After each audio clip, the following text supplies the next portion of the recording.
Hey guys, welcome to my Fish Time channel, and we're here again with my 7 foot tank, 7 by 2. That's 2 back to front and 2.5 feet high, 7 by 2, 2.5 African cichlid tank from Lake Malawi. All of my fish from Lake Malawi, except this one little guy. He's a Lake Victorian. He's no problem at the moment. I don't recommend it, but let's just see how we go. You might notice from my last video that one guy has disappeared. He's a big pink blue guy, Red Empress, Protomylus tenniolatus.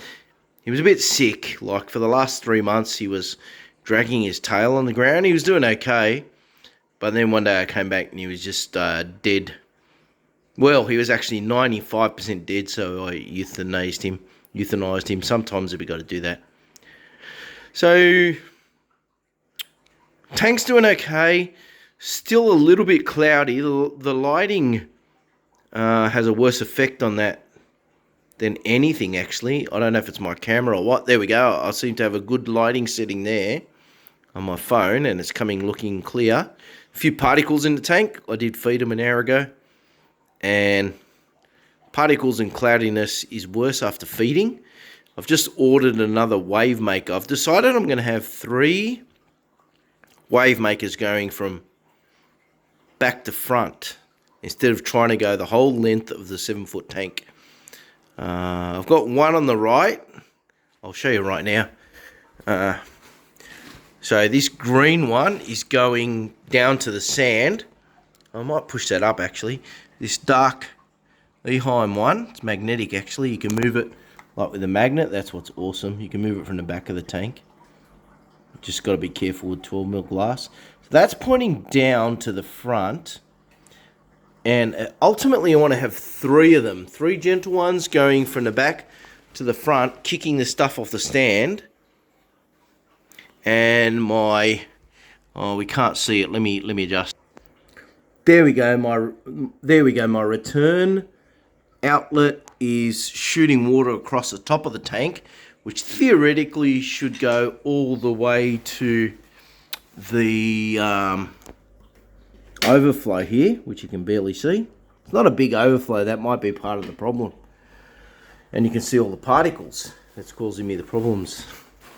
I've got to say, these particles are a bit more enhanced on camera than they are in real life.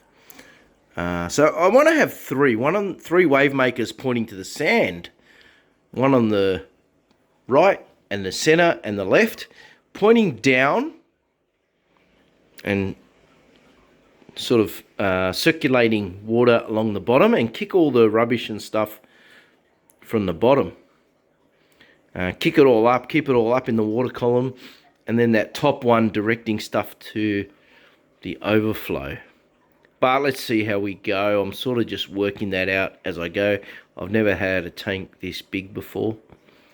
Let's just go for a quick feature to Mr. Polystigma. I've got to say, sorry, he's probably my favourite. Got him when he was a tiny little guy. Thought he was female. I actually relegated him to the breeding tank as a female when I was breeding Venustus. Get out of there, mate. Let's have a look. He's always the one most curious and comes to have a bite of my hand. But he's definitely male, so I put him back in the male display tank. He's my favourite, along with there's too many favourites to mention. I mean, how do you choose? There's favourites for different reasons. So here's what I've just chucked in a couple of these little Venustus guys. That's like a 9cm guaranteed male. Not guaranteed for his for sale. I'm just confident. Look at this one.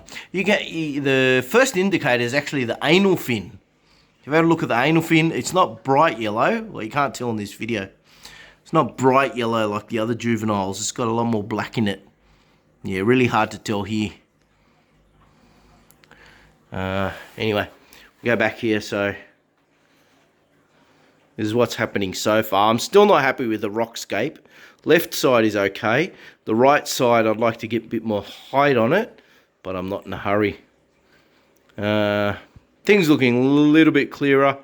Next step, I've got a wave maker for the left side there that should be arriving in a couple of days. That will be 2 of them.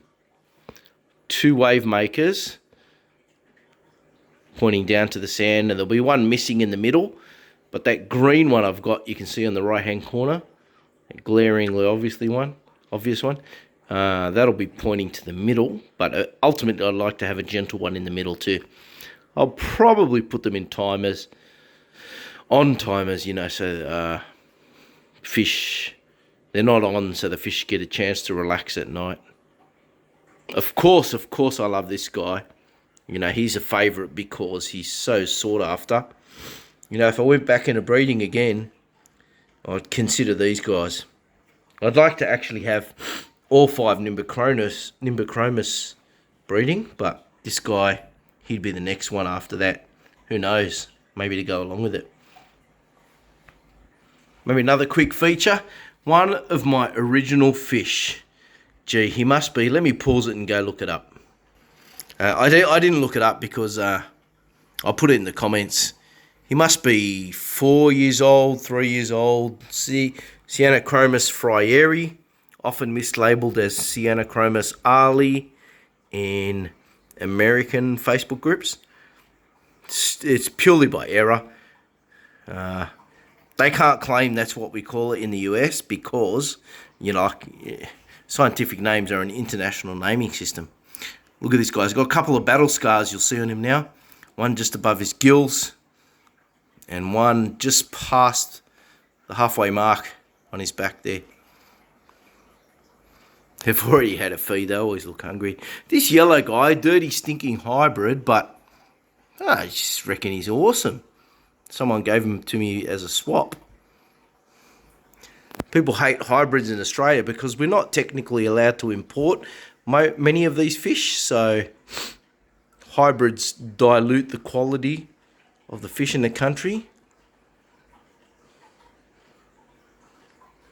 This guy's a Venustus I picked out because he hadn't started breeding, and I wanted to have a Venustus that will go to full-size male. Sometimes when you have a breeding male, the growth gets stunted. Look, this guy's got a bit of a cloudy eye. It's not a cause to worry. Someone just biffed him a bit. It's my Otopharynx lithobates. And yeah, he got bashed, cloudy eye. Keep your water clean. Cloudy eye should be no problem. If it starts to get bulging, eye bulges, then you got a problem. No, he's alright there. He'll be alright. He'll be alright. And one of my beautiful original peacocks. The other peacock's a bit sick. I don't know if he's going to make it, but this is my flame tail. There's the other peacock, always in the corner, and he's lost interest in feeding. You can see he's got a gash on his head there. I haven't got a hospital tank set up now. He's had 1 course of meds, metronidazole, mixed in his food. Let's see if he makes a second. Oh, this bicolour. My shop rang me to let me know about him. I came and grabbed him. Anyway, so here we go. Until I see you next time, guys. Any questions, shoot them in the comments, or anything else, put in the comments. See what I can do.